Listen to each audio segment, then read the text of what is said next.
मंगलानां च कर्तारो वंदे वाणी विनायको। जय श्री राम। मैं आपका माधव पांडे। आज हमारे भगवान श्री राम जी का जन्मदिन है, तो भगवान श्री राम जी के जन्मदिन के उपलक्ष्य में मैं राम अवतार लेकर आया हूँ। क्या बात, क्या बात, क्या बात। चैत्र मास नवमी तिथि को ही हमारे प्रभु दीन दयालु कृपालु मर्यादा पुरुषोत्तम भगवान श्री राम का जन्म हुआ है। बाबा तुलसीदास जी लिखते हैं कि नवमी भौमवार मधुमासा अवधपुरी चरित प्रकाशा। रामचरितमानस का निर्माण भी चैत्र मास नवमी तिथि को ही हुआ था। मर्यादा पुरुषोत्तम भगवान श्री राम जी के जन्मोत्सव को सिर्फ भारत में ही नहीं बल्कि विदेशों में भी रह रहे हिंदू भी बड़ी धूमधाम से रामनवमी का त्योहार मनाते हैं।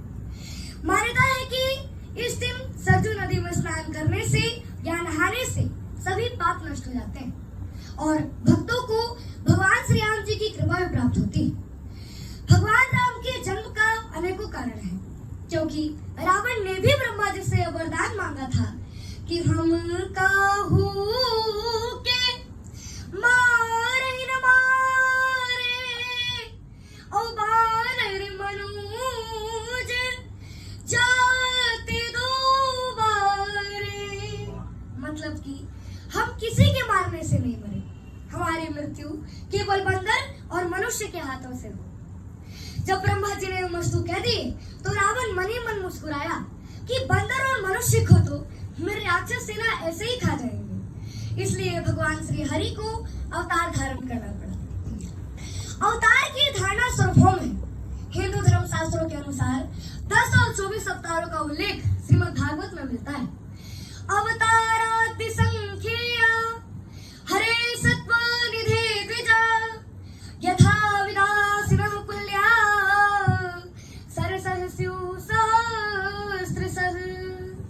अर्थात हे ब्राह्मणों, जिस प्रकार से अक्षय जल के स्रोत से हजारों झरने और नाले होते हैं, वैसे ही भगवान के भी असंख्य अवतार होते हैं। जब धर्म पर अंधेरा छा जाता है तब उस अंधेरे को दूर करने के लिए परमात्मा का दिव्य प्रकाश होता है और यही दिव्य प्रकाश अवतार है। अतः जन्माष्टमी और रामनवमी में भी घोर अंधकार में दिव्य प्रकाश बनता है। रामचरितमानस में भी यह बात कही गई है कि नाना भांति राम अवतारा और रामायण सत कोटि अपारा। परमात्मा तत्कालीन विकृतियों के समाधान के लिए किसी ऐसे सर्वगुण संपन्न व्यक्तित्व का सृजन कर देते हैं जो कि अपने ही पुरुषार्थ द्वारा समाज की विकृतियों का समाधान अपने नेतृत्व में लोगों की इच्छित दिशा में बढ़ने की ओर प्रेरणा देता है और यही भगवान का अवतार है। तथा कोई भी धर्म या संप्रदाय हो, ईश्वर का शाश्वत नियम है कि वह जीव पिंड या माता पिता से जन्म लेकर शरीर धारण करे और इसलिए ईश्वर भी इस नियम से बंधे हुए हैं और इस नियम का वे अतिक्रमण नहीं करते।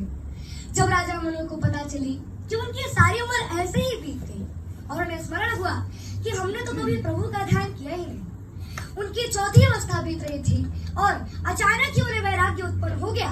उन्हें बड़ी ग्लानि हुई कि हमारा जीवन तो हरिभक्ति और ब्रह्मचिंतन के बिना ही व्यर्थ में बीत गया। होय न विषय विराग भवन बसत वाचोत्पन्न हृदय बहुत दुख लाग जन्म गयो हरि भगति बिनु। इसलिए राजा मनु ने उसी समय एकाएक राजकाज का सारा भार अपने पुत्र को समर्पित कर दिया और अपनी पत्नी शत्रुपा जी के साथ नैमिषारण्य चले गए। वे गोमती नदी के किनारे जा पहुंचे। हर्षित होकर उन्होंने निर्मल जल में स्नान किया और 12 अक्षर का मंत्र जाप करते रहे, नाम जाप करते रहे। 12 अक्षर मंत्र पुनि जप ही सहित अनुराग वासुदेव पद पंकरुह दंपति मन लाग। 10,000 वर्ष तक मनु जी महाराज और उनकी पत्नी शत्रुपा जी एक पैर पर खड़ा होकर जाप करते रहे, तब करते रहे। तब आकाशवाणी हुई कि वर मांगो, वर मांगो, वर मांगो। मनु और शत्रुपा जी ने कहा कि हे दया निधान, हे कृपा निधान, हे नाथ, मुझे उसी रूप का दर्शन दीजिए जो हमेशा शिव जी के हृदय में वास करते हैं, जिनकी प्राप्ति के लिए मुनि लोग यत्न करते रहते हैं, जो काकभूषुंडी जी के मन रूपी सरोवर में विहार करने वाले हंस हैं, जो कि अगुण और शगुन कहकर वे जिनकी प्रशंसा करते हैं और जिनके बाएं भाग में श्री सीता जी विराजमान हैं। तो हे शरणागत के दुख मिटाने वाले प्रभु, आप मुझ पर ऐसी कृपा कीजिए कि हम उस रूप को नेत्र भर कर देखें। और इतना ही नहीं, बल्कि श्री शत्रुपा जी ने तो श्री हरि को पुत्र रूप में ही मांग लिया। हितानि शिरोमणि दयानिधि, नाथ कहु सति भाऊ, और चाहु तुम ही समान सुत, प्रभु सन कवन दुराऊ। अर्थात हे दानियों के शिरोमणि, हे कृपा निधान, हे नाथ, मैं अपने मन का सच्चा भाव आपसे कहता हूँ कि मुझे आपके समान ही पुत्र चाहिए। प्रभु ने यह वस्तु कहकर अंतर्धान हो गए और इस कारण से मनु जी महाराज और उनकी पत्नी शत्रुपा जी राजा दशरथ और महारानी कौशल्या के रूप में आए और भगवान श्री हरि को भी अयोध्या के चैत्र मास नवमी तिथि को माता कौशल्या के गर्भ से अवतरित होना पड़ा।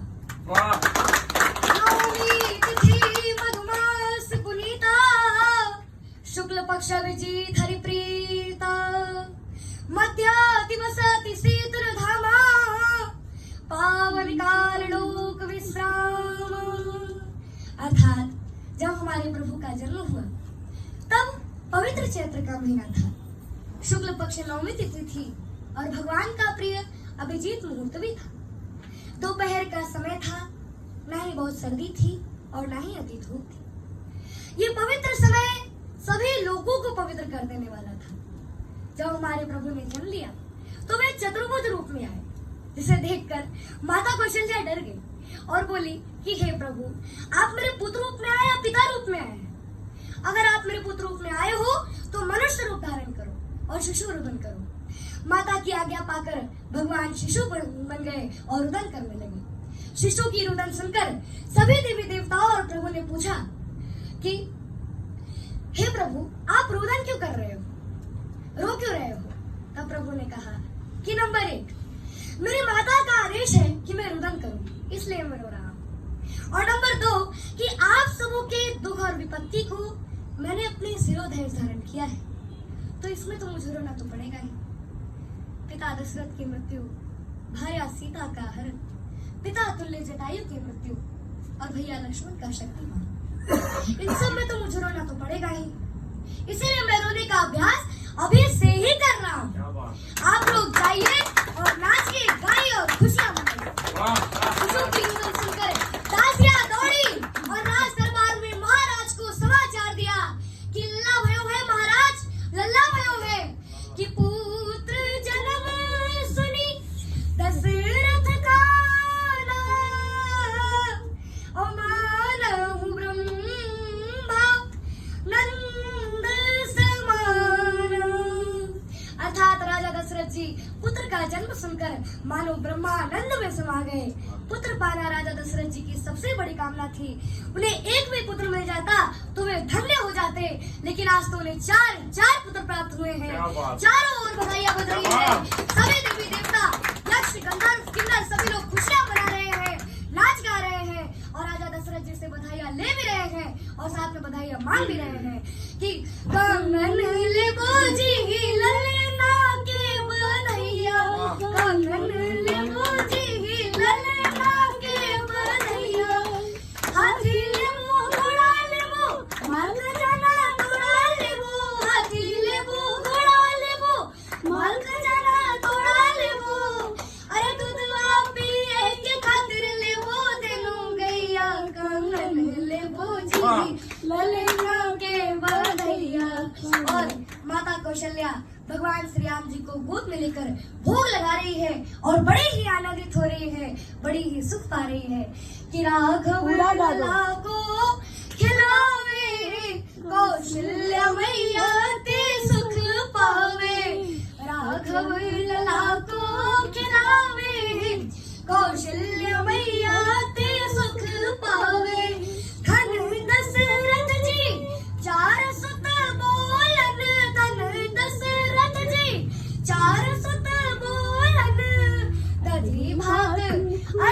अधी भात मुख में खिलावे, कौशल्य भैया ते सुख पावे।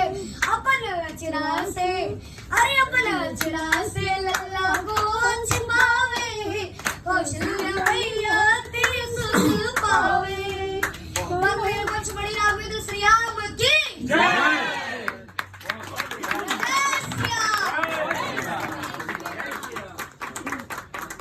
बहुत बढ़िया, बहुत बढ़िया।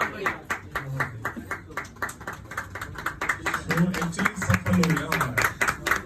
इसको ना एक दिन अच्छे से ना हम लोग कपड़ा वपड़ा पहना के भगवा पूरा ये सब मट्ठा वट्ठा लगा के एक शो करूंगा मैं। टिकट बिकेगा कि नहीं? बिकेगा, बिकेगा। कथावाचक बहुत लोग हैं, 40 पार करने के बाद ना बहुत लोग आएंगे, नहीं आएंगे। बाबू बहुत बहुत धन्यवाद आपका, आपने शो सच में सफल कर दिया। एक्चुअली हमें यही चीज चाहिए। माइंड कितना शार्प है। जो इस मैं सच बता रहा हूँ, हम में से मुझे नहीं लगता 2 लाइन भी आता हाँ, होगा। नहीं। हम लोग फॉलो करें किसको? यूएस को। और घर में ना क्या चल रहा है, नेता लोग सोच रहे युवा के बारे में, और युवा हिलाने में लगे पड़े नींव को।